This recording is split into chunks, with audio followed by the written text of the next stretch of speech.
آنے والے کی آمد، اور بلا شبہ ان کے لیے یہی مقدر تھا۔ قدرت کے باندھے قانون کو دنیا کا کون سا زور کھول سکتا ہے؟ پر اب دیکھو کہ وہ آتا ہے جو آنے ہی کے لیے آیا، کس شان کے ساتھ آیا، کس آن کے ساتھ آیا۔ مصریوں کی غلامی میں صدیاں بسر کرنے والوں میں نہیں، بلکہ جب سے دنیا ہے، آرام کے جن گھرانوں کو محکومیت کی لعنت نے کبھی نہیں چھوا، جن کے دماغ میں آزادی کی ہوا کے سوا کبھی کسی قسم کی غلامی کی گندگی نہیں پہنچی، اور جیسا کہ ابراہیم علیہ السلام سے کہا گیا تھا کہ بائبل میں عربی قوم کی آزادی کا ذکر، وہ عربی ہوگا، اس کا ہاتھ سب کے خلاف اور سب کا ہاتھ اس کے خلاف ہوگا، اور اسی لیے وہ اپنی آزادی کو ہر چیز سے مہنگی خیال کرتے ہوئے وہ اپنے سب بھائیوں کے درمیان بد و باش کرے گا۔ بلا شبہ آدم کی ساری اولاد کے درمیان شاید یہی ایک نسل تھی جس نے اپنے ہاتھ کو سب کے خلاف اور سب کے ہاتھ کو اپنے خلاف رکھ کر ہمیشہ ایسی زندگی بسر کی جو دنیا کے کسی خطے کے باشندوں کو میسر نہ ہوئی۔ وہ انہی آزادوں میں اٹھا اور محسوس قوتوں میں، جن چیزوں کا نام قوت رکھا گیا ہے، ایک ایک کے نیچے سے انسانیت کو آزادی دلانے کے دعوے کے ساتھ اٹھا۔ عرب کی بت پرستی کی مدت صرف 350 سال تھی۔ دنیا والے، ساری دنیا والے، بلکہ حد تو یہ تھی کہ اس آزاد دنیا والے بھی انسان کے آگے تو نہیں، لیکن سچی قوت سے ٹوٹ کر جھوٹی اور وہمی قوتوں کے وہمی بوجھ کے نیچے شاید 350 سال سے دبے ہوئے تھے، اور کتنے ہیں جو اب تک دبے ہوئے ہیں، ان تمام کاذب قوتوں کا جھٹلاتا ہوا اٹھا، ورنہ اسے پیشتر عموماً ابراہیمی دین عربی قبائل میں پھیلا ہوا تھا۔ حضرت صلی اللہ علیہ وسلم کی زندگی میں دعوے سے پہلے توحید کی پہلی تجربی دلیل، پھر دیکھو جس کا باپ مر جاتا ہے تو جھوٹی قوتوں کے ماننے والے گھبرا گھبرا کر چلاتے ہیں، واویلا مچاتے ہیں کہ اس بچے کو کون پالے گا۔ بے زوری کو زور کہنے والوں کا زور توڑنے کے لیے خود اس کے ساتھ دیکھا گیا کہ پیدا ہونے کے بعد نہیں، بلکہ اس سے پہلے کہ وہ آئے، اس میدان میں آئے جہاں جھوٹی قوتوں سے آزادی کا پرچم کھولا جائے گا، وہ دھوکے کی اس قوت سے آزاد ہو گیا۔ پدر بزرگوار کی وفات، جس کا نام دنیا نے باپ رکھا ہے، اور ٹھیک جس طرح ظہور سے پہلے اس کی ہستی نے اس آزادی کی شہادت ادا کی۔ دوسری دلیل مادر مہربان کا انتقال۔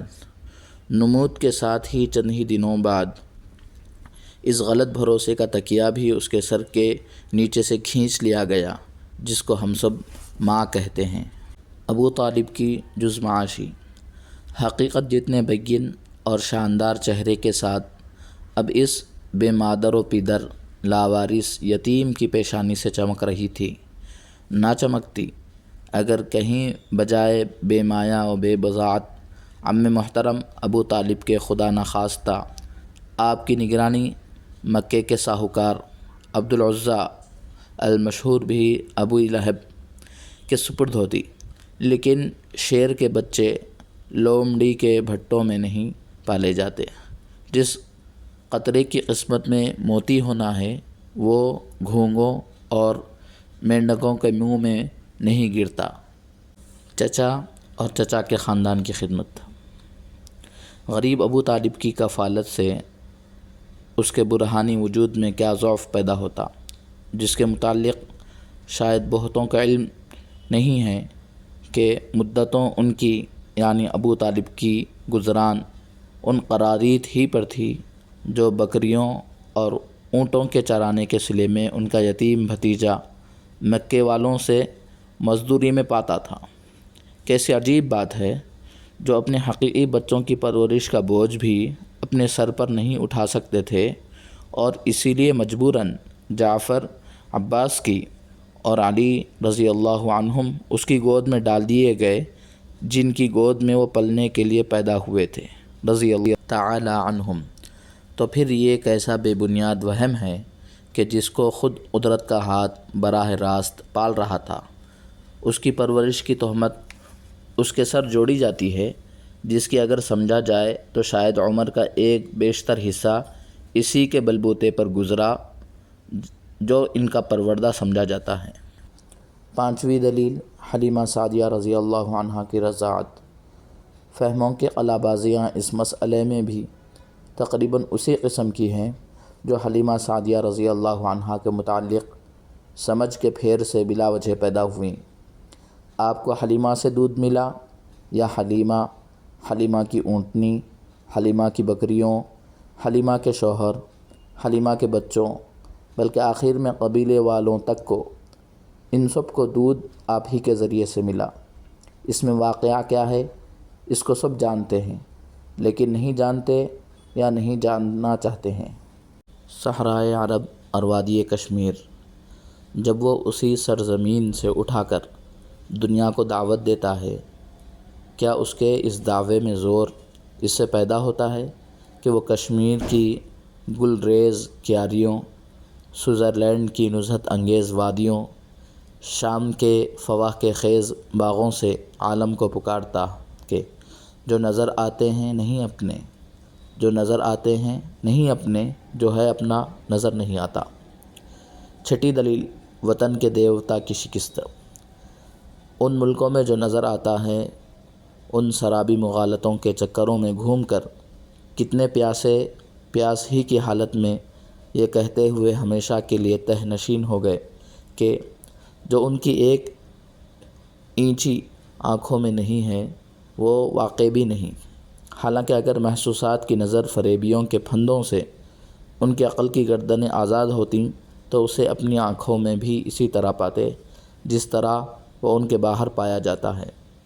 بہرحال جس دیس میں کچھ نہیں تھا، جب اس نے خود اپنی ذات سے اس کی گواہی ادا کی، وہاں بھی وہ سب کچھ مل سکتا ہے جو ان دیسوں میں بھی کسی کو نہیں ملا اور نہ کبھی مل سکتا ہے، جن کے متعلق کہا جاتا ہے کہ وہاں کیا کچھ نہیں ہے۔ کیا اس آئینی شہادت کے بعد بھی کوئی کسی دیس کے بندھو یا کسی وطن کے عبد ہونے کا دھوکہ کھا سکتا ہے؟ ساتویں دلیل، قومیت کے بت کی شکست۔ اور جس طرح اس نے خاک اور دھول کے بوجھ سے انسانیت کے سر کو ہلکا کیا، کیا دعویٰ پیش کرنے سے قدرت نے خود اس کے مبارک وجود کو اس کی دلیل نہیں بنایا کہ قوم اور نیشن کے دیوتاؤں کے آگے اس لیے بھجن گانے والے، اس کے قدموں پر اس لیے اپنا اور اپنے بچوں کا خون یہ سمجھ کر بھینٹ چڑھانے والے کہ قوم کے وجود میں افراد کی ضمانت مستور ہے۔ یہ لوگ قومی اور انفرادی بقا ہی نہیں بلکہ سرے سے بقا ہی کے راز سے جاہل ہیں۔ دیکھو جس طرح وہ ایسے ملک میں پیدا ہوا تھا جس میں کچھ نہیں تھا، اسی طرح یہ قدرت ہی کی طرف کی بات تھی کہ جس قوم میں وہ پیدا ہوا اس کے پاس کچھ بھی نہیں تھا۔ وہ اس کا دماغ، اس کا دل، اس کی طبیعت اپنی قوم سے کیا لیتا جبکہ خود انہی کے پاس کچھ نہ تھا، اور اگر کچھ تھا بھی تو جو باہر کا حال تھا وہی ان کے اندر کی کیفیت تھی، بلکہ شاید ان کے دل ان کے پہاڑوں سے زیادہ سخت، ان کے دماغ ان کے میدانوں سے زیادہ چٹیل تھے، ان میں ان کی صحبتوں میں رہنے والوں کے اندر سنوار سے زیادہ بگاڑ پیدا ہوتا تھا، ابھرنے سے زیادہ ان میں پلنے والے ٹھٹرتے تھے۔ آٹھویں دلیل، بجائے انسانوں کے چوپایوں کی صحبت۔ تاہم وہ آدمی ہی تھے اور مکہ بادیہ نہیں ایک شہر تھا، مانا کہ اس میں مدرسہ نہ تھا، اسکول نہ تھا، کالج نہ تھا، یونیورسٹی نہ تھی، سوسائٹی نہ تھی، کلب نہ تھا، لان نہ تھا، صنعتی کارخانے نہ تھے، علمی معاہد، کوئی باضابطہ سیاسی ادارہ نہ تھا، لیکن پھر بھی وہ شہر تھا۔ اس میں شہریت کے کچھ لوازم تھے۔ ایک معبد تھا جس کی زیارت کے لیے اطراف و اکناف کے مسافر وہاں آتے تھے۔ شمالی و جنوبی کاروانی راستوں کی شاہراہ پر وہ واقع تھا۔ شک کی اس ٹٹی کو بھی توڑنے کے لیے غالباً یہ غیبی سامان تھا۔ جب تک ان سے آپ کچھ لے سکتے تھے، اس عمر تک خانگی حالات کی مجبوریوں نے شہر اور شہریت سے جدا کر کے آپ کو جنگل پہنچا دیا۔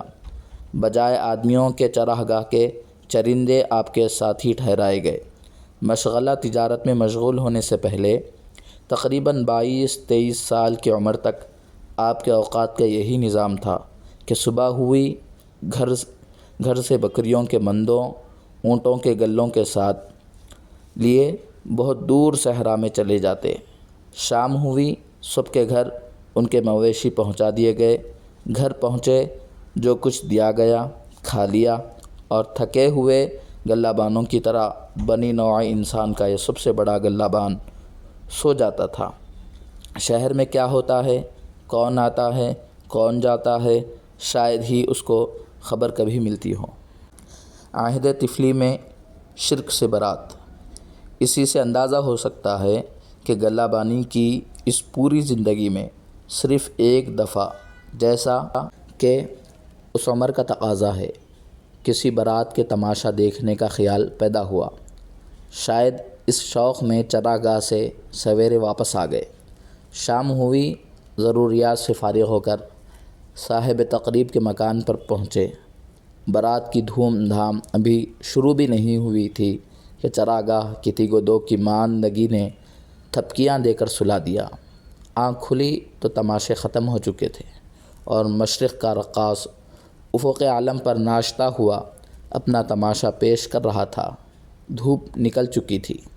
یہ حال تو اس وقت کا ہے جب اپنی قوم سے آپ کچھ لے سکتے تھے، لیکن جب قدرت نے اس کو جس کے دماغ نے، جس کے قلب نے، جس کے عقل نے، جس کی طبیعت نے محسوس قوتوں میں سے کسی سے قطعاً کچھ نہیں لیا تھا، اسی کو ساری دنیا میں ان سب چیزوں کے بانٹنے پر مامور کیا جو آج تک کسی کو کسی سے نہ ملا تھا اور نہ آئندہ مل سکتا ہے۔